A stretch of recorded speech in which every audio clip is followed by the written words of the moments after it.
Bonjour tout le monde, mon griffe du 26 novembre 2018, un début de semaine qui s'annonce calme. Alors, pour la semaine dernière, donc le taux index il a gagné du terrain à 0,14% depuis la rentrée. Les semaines durant lesquelles le taux index affiche une performance positive se font franchement rare et c'est une très bonne nouvelle de voir le taux index augmenter de 0,14%.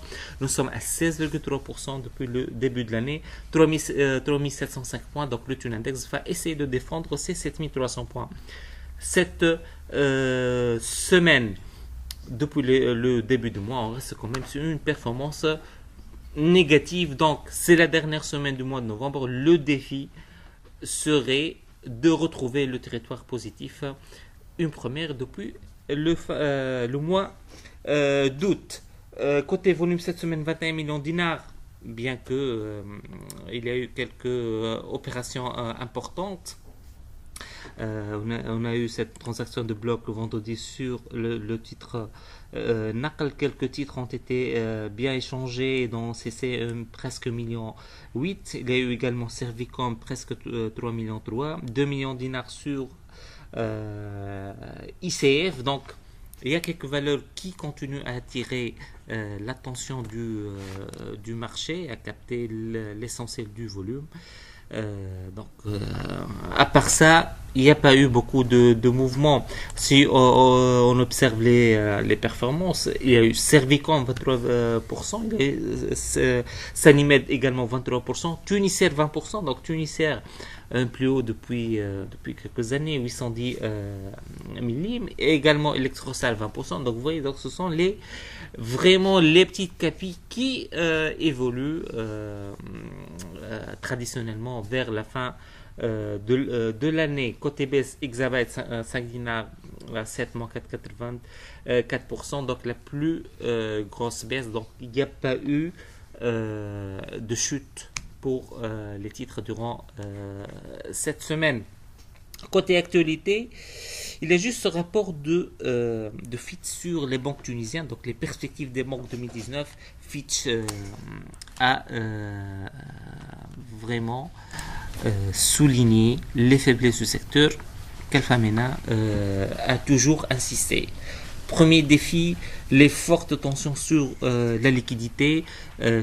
Fitch, selon ses calculs, le ratio prêt sur dépôt crédit, donc sur dépôt, il est à 131% fin juin 2018, alors que ce ratio il est à 120% désormais selon les règles de la Banque centrale, quelque chose qui va limiter la croissance des prêts, mais également il va libérer de la liquidité. Mais le grand défi selon Fitch, c'est la collecte de dépôts. Il n'y a pas de dépôt vu la faible croissance et faible création de richesse par l'économie.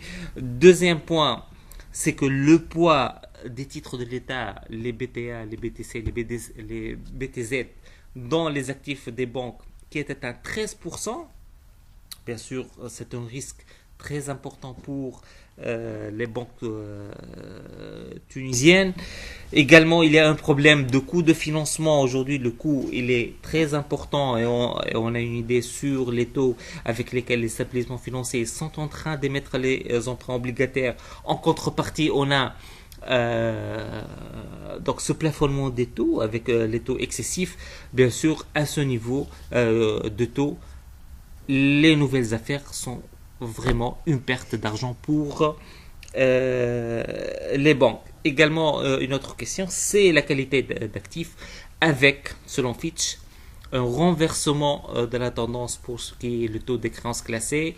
Il y a eu une amélioration depuis 2015, mais probablement il y aura une détérioration de la qualité d'actifs des banques tunisiennes en 2019, vu le contexte économique qui reste extrêmement négatif.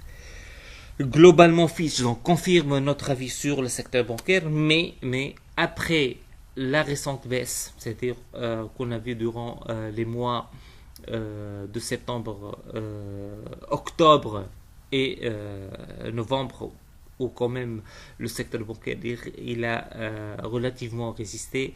Il y a vraiment quelques opportunités à saisir dans le secteur avec des points d'entrée qui sont sérieusement intéressants. C'est ce qu'on a pour cette semaine. Je vous souhaite un excellent lundi et à demain.